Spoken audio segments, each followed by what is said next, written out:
Where I'm from, it's perfectly normal for women to talk about their male friends' backsides. And you don't see me saying anything crazy about Abed and Troy's weird little relationship. They're just jealous. This weird little relationship was the heart at the center of a show that has carved out its spot in television history and in the hearts of its fans. For those that don't know, Community is a sitcom that was created by Dan Harmon in 2009, lasting 6 seasons and airing its 6th season on Yahoo Screen, after being cancelled by NBC after season 5. The show follows a group of community college misfits through their years at the fictional Greendale Community College, and each episode is a weirdly unique 22-minute story that made Community one of the most fun shows to watch. And it's the characters that make the show's insane premises and stories work in such a hilarious and satisfying manner. You have Jeff, Britta, Annie, Shirley, Pierce, Troy, and Abed. I'm not going to explain each one of these characters because I'm just going to go ahead and assume if you're watching this video, then you at least have some knowledge of the show and the characters. But if you don't, and you're interested in learning, I recommend watching this video essay from Story Street.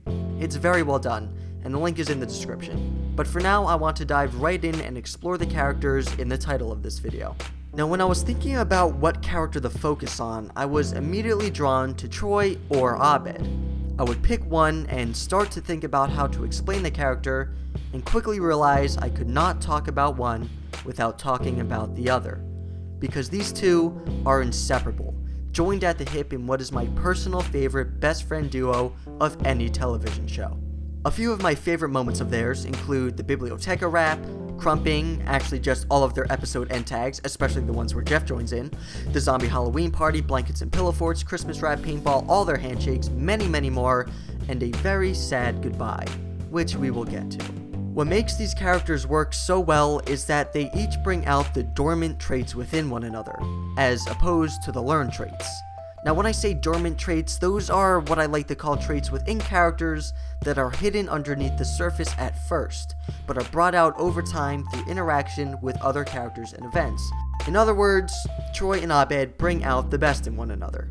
When the show begins, these two are polar opposites on paper. Troy is the jock football player who is too cool for school, and Abed is the nerdy kid who is always making pop culture references.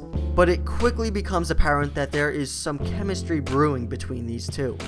It is clear within the first couple episodes that there is more to these characters and that their relationship is destined to grow. So let's take a look at how these characters affected each other over the years. For Troy, Abed brings out the fun, geeky side of him. Through Abed's openness of his nerdy and geeky personality, Troy begins to open up and show his own nerdy, geeky side that he was always repressing, too scared to tarnish his cool guy reputation. This is what I mean when I say dormant traits as opposed to learned traits. Troy always had that nerdy side to him, but he was never surrounded by people that allowed him to feel comfortable bringing it out. Abed acts as that comfort, allowing Troy to let down his guard and just be himself. It's cool to know other people think about this stuff too. Yeah. He brings out the best in him. He teaches Troy to take himself and life a little less seriously, and to just have fun sometimes. And for Abed, Troy brings out a more confident and comfortable side of him.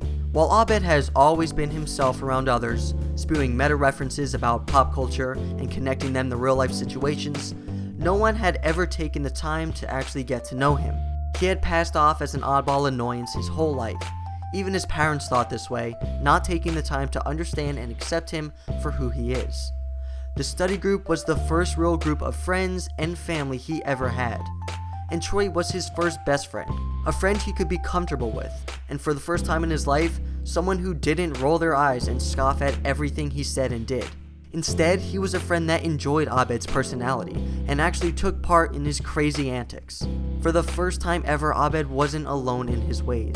He had someone that understood how he thought and enjoyed doing the same things he did.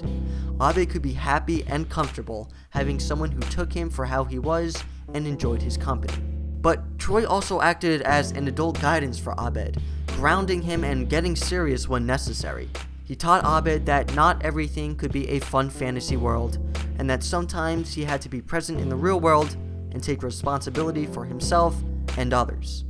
Once these two had spent some time together and become friends, there was no stopping them. Even when doubts of oneself would creep in, the other would always be there to support and have the other's back. It made for the sweetest and funniest friendship on television. and we got to experience this incredible friendship and see it grow and progress over 4 wonderful seasons. Kind of. The love these two had for each other all culminated in the Season 5 episode, Geothermal Escapism, the episode in which Troy leaves the show. The entire episode is dedicated to Troy and Abed's friendship. Leading up to this, Troy had made the decision to leave and go sail around the world in order to get the $14.3 million Pierce left him. The episode kicks off with Abed invoking a school-wide game of hot lava, with a rare comic book worth thousands of dollars as the incentive for the winner. Of course, everybody takes this extremely seriously, and the school quickly turns into a post-apocalyptic wasteland. But amidst all this chaos, the only thing that matters to Abed is that the game is keeping Troy there, and keeping their friendship alive. He doesn't want Troy to go, and is using the game as a way to try and keep him from leaving. At the climax of the episode, Abed confesses these fears to Troy, and realizes it's not on Troy to stay, but on him to let go. I don't think the lava's here because you're leaving. I think it's here because I won't let go. Sorry. Bye. Abed! Abed! Abed! Abed! Abed! Abed! I don't know how a show can be so funny and emotionally impactful at the same time, but this scene absolutely nails it.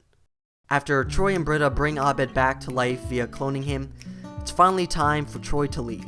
With now both more grown from when they first met, the best friends share their goodbyes, as Abed lets Troy go, knowing it's what's best for him, and as Troy becomes his own person, taking control of his life.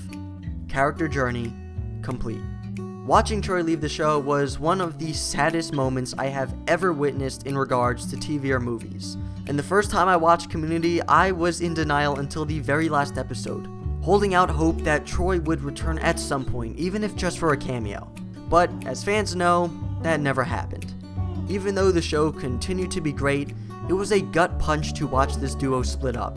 Abed was still charming and funny, but I always knew what was missing in Season 5 and 6. That hilarious dynamic that gave us classic moment after classic moment, and that made me laugh harder than I had laughed at any other show. It was depressing to see Troy be torn away, but at least it was not in vain. The aforementioned effects they had on each other were still felt after Troy's departure.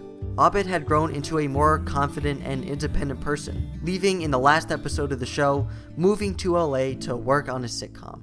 Truly a turnaround from the codependent, socially inept outcast we met back in the first season, and Troy is a huge reason for that turnaround. With a show as wonderful as this, and 2 characters as fun as these, it's hard to complain much. I'm just happy we got the fun interactions and adventures that we did, and that they make me laugh and smile to this day. So to Dan Harmon, Danny Pudi, Donald Glover, and everyone who helped create Community, on behalf of myself and I'm sure all the fans, I thank you. And if unabashed naivety has taught me anything, it's that we haven't seen the last of these two.